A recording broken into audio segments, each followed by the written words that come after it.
And good morning, YouTube. It's still Tuesday early morning, July 19th, 2022, 4:43 a.m.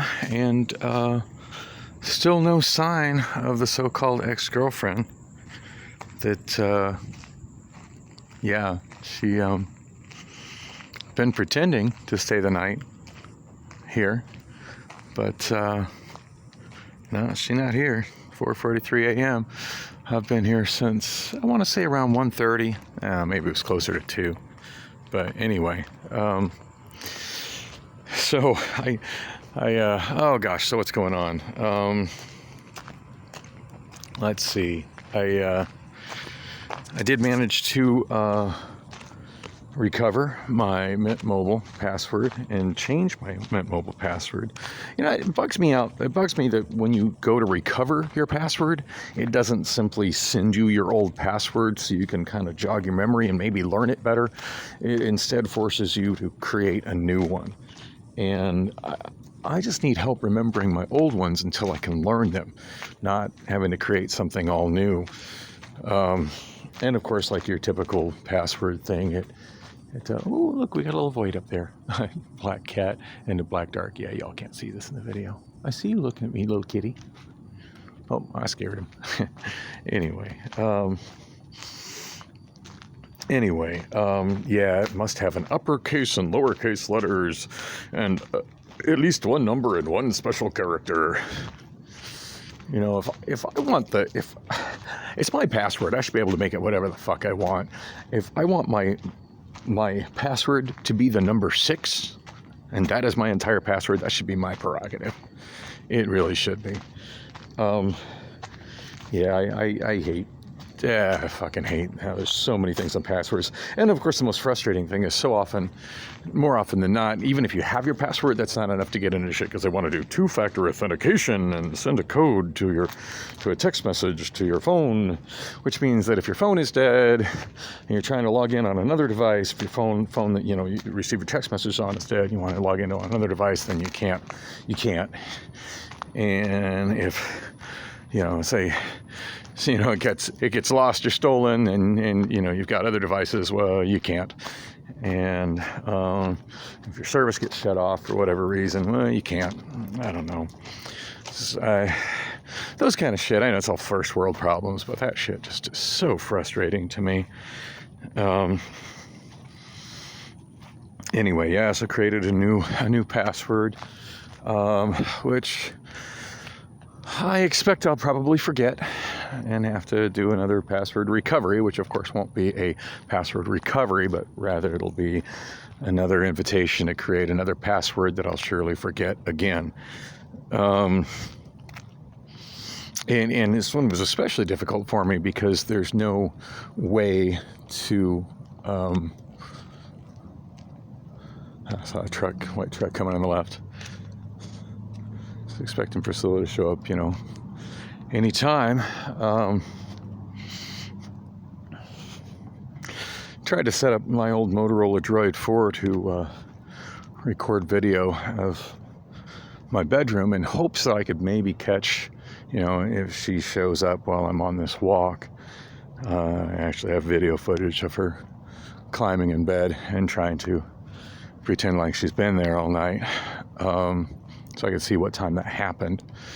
But no, the droid being very uncooperative. I got a feeling that thing's battery is just kind of giving up the ghost right now. Had a hell of a time. You know, I don't understand just why that thing has become so incredibly unstable. It used to be a very stable device that I used, and I never had service on it when I got it and realized it was, I forget how many years ago I got the thing. I mean, it was kind of an old phone at that point in time. And my big frustration with phones at that point in time, I don't want to say probably about 5-6 years ago, was that nobody was making a phone with a keyboard on it anymore. Always been a fan of phones with full keyboards. In fact, I went through several Samsung Galaxy Indulge smartphones, which I believe was one that they made It was a phone that they made for specifically for like prepaid phone carriers, like Cricket and oh gosh, I'm trying to think of some of the other carriers, and none have come to mind. I think Metro PCS was one of them, but definitely Cricket. That was kind of, and it was kind of considered a premium phone for Cricket. And granted, it wasn't, the Galaxy S or the Galaxy Note, but it was very much a Samsung Galaxy. And I really liked it. It was a two-piece slider with a screen pretty small by today's standards, but it was a pretty big screen by the standards of the time when I had it, and full touch screen. I mean, you could run the thing without ever unfolding it, but when you slid it open, you had a really nice full keyboard, and I liked that a lot. Brought my trackie, forgot my trackie box. Without the box, I'm not going to get anything done with that.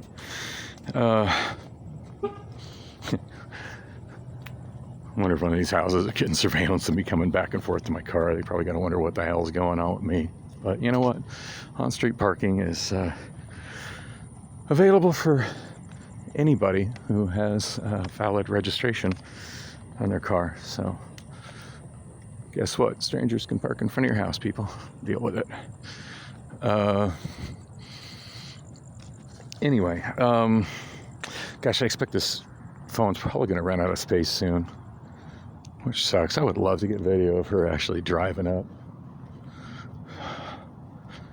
Still kind of trying to figure out how I'm gonna deal with this. It's maybe ugly no matter how I slice it, but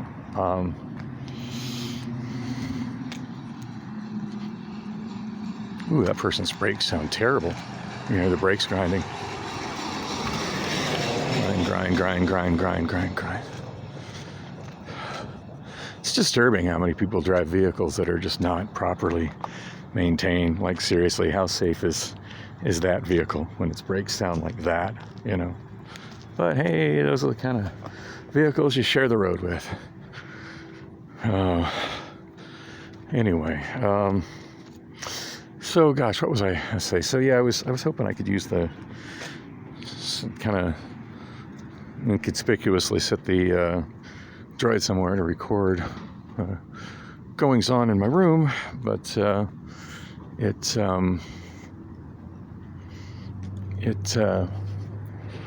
had a nearly dead battery.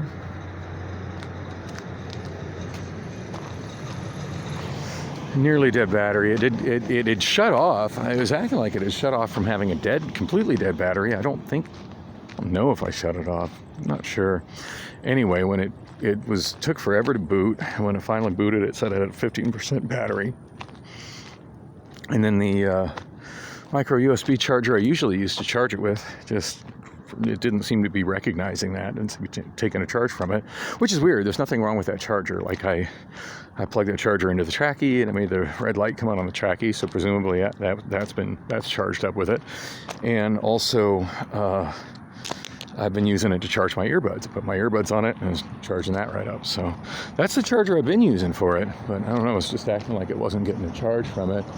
So I ended up plugging that one into my earbuds, because they're down to two instead of 4 lights on its little power meter. And like I said, I've been using the earbuds almost every day. So yeah,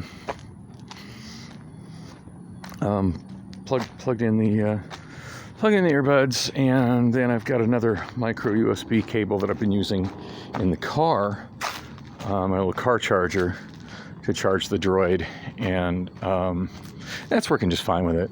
But yeah, with all the fiddling about and trying to get the camera app to launch, it went from like 15% power to 10% power, and that battery's just so spent, like it could die at that level. Kind of frustrating. Like I said, the Sunday, not last Sunday, but the Sunday before, I shot five of my regular driving around type vlog videos with it. Well, actually, one was mostly walking around, but anyway.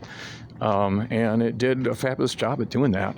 But boy, it just wasn't being very cooperative today. It just kept freezing up, and the camera app crashed, and just trying to open up the apps just to get to where the gallery is, to see, hey, how's this recording? Are these, did it record that video? What does, if I put the phone here, does this give a pretty good view of my bed? Let me look at that.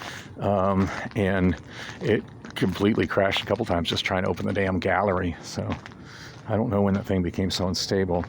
As I was saying, I've never used it as my phone.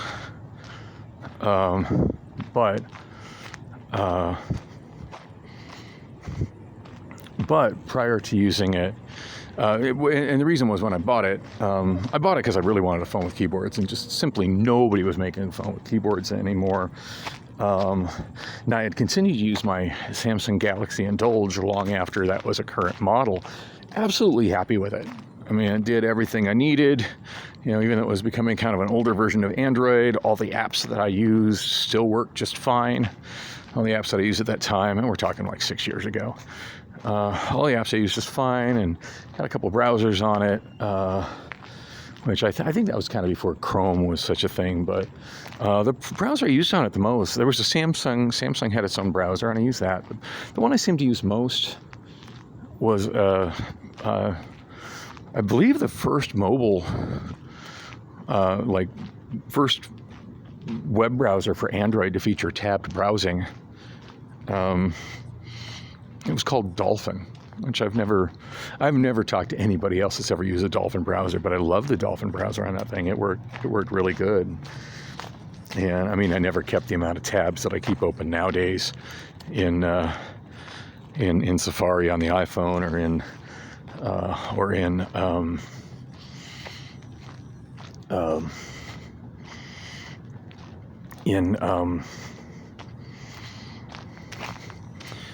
Chrome on either Android or the iPhone. Gosh, sometimes I have like 40 plus tabs open in each of them. I'm not really good at saving bookmarks, but I just keep a tab. If something I'm interested in, I just keep a tab open to it. And I want to go to that website, I just open up my browser and go to the tab, and it'll generally remember where I last was on the website, and that's helpful.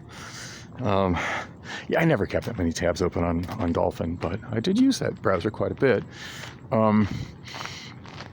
Anyway, I bought that Droid thinking that, so anyway, I had to stop using my Galaxy Indulge because it was a 3G phone, and I was using Cricket at the time, and Cricket had discontinued all 3G service. I'm like, well, this sucks.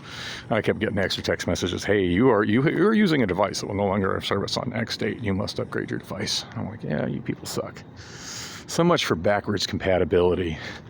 Backwards compatibility used to be with electronic devices. Backwards compatibility used to always be something that was strived for. I mean, even the back in the day when the first record players came out that played 33 RPM and 45 RPM, they also had an option to spin at 78 RPM, and most of them came with a needle that flipped, so you'd have the larger size stylus. So it was still backwards compatible, and you could still play your 78s.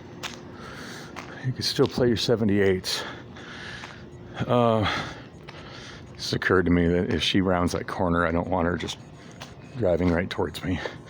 Anyway, you can still play your 78s, and that was backwards compatibility. Backwards compatibility nowadays has been replaced with planned obsolescence. Oh, come on, it's been 2 years. You must get a new device. How are you still using that outdated device? I think things should work for a long, long time. I mean, shit, my turntable was manufactured in 1979, and it still works great. And I expect, it's standard head shell. I can buy new, more modern styluses for it all the time, and I expect it'll I expect that thing's going to work for many, many years to come.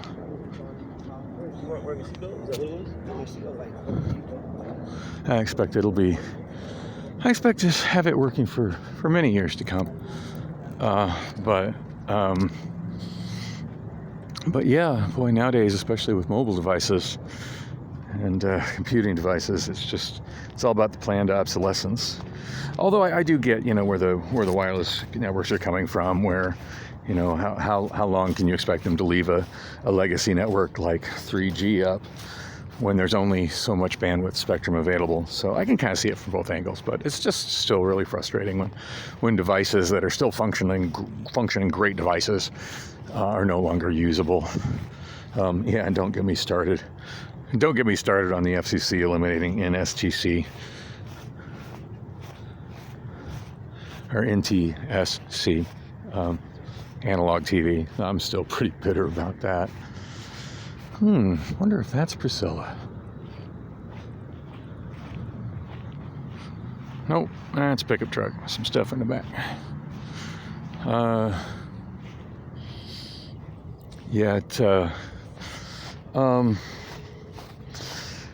Anyway, yeah, so I had to quit using my Galaxy Indulge, which I think was probably the third one that I'd owned. Every time one would get lost, stolen, or broken, the last one was quite a quest, because of course they didn't make it anymore and nobody sold it anymore, and it was never that popular or common of a phone model. So I had to do some searching to get another one, but I did find another one, and it was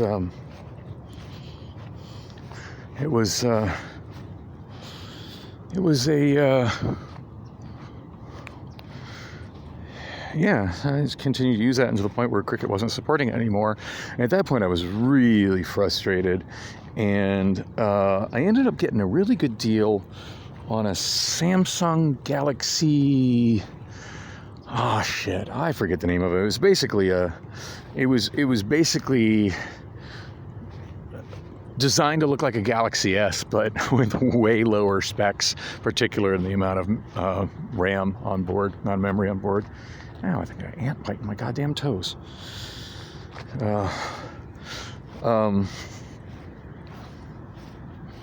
Gosh, I wish I could remember what the hell that phone is called. And the frustrating thing is I know I still have two of those. I have the one that I bought, and then I have one that my daughter Allison gave me when she upgraded her phone, God, probably 4 or 5 years ago. Anyway, it was Samsung Galaxy. I can't remember it had a name. It didn't have a letter and a number combination. It actually had a name. Anyway, decent phone, for what it was at the time. Now, it within the next year, as apps started to, because with Android, you don't even get a choice. Your apps upgrade. It's